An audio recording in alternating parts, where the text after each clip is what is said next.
Bagamat pansamantalang ipinagpaliban ang pagbukas ng selyadong kahon, malinaw sa ating lahat, ang kahong iyan ay hindi lamang kahon ng papel. Iyan ay kahon ng napakaraming katanungan.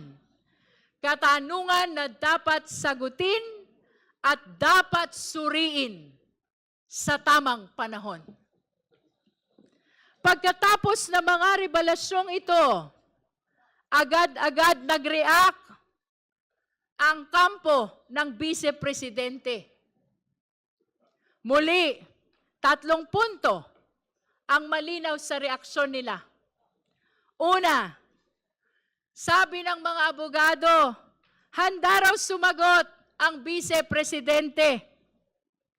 Handa raw siyang humarap, pero sa Senado.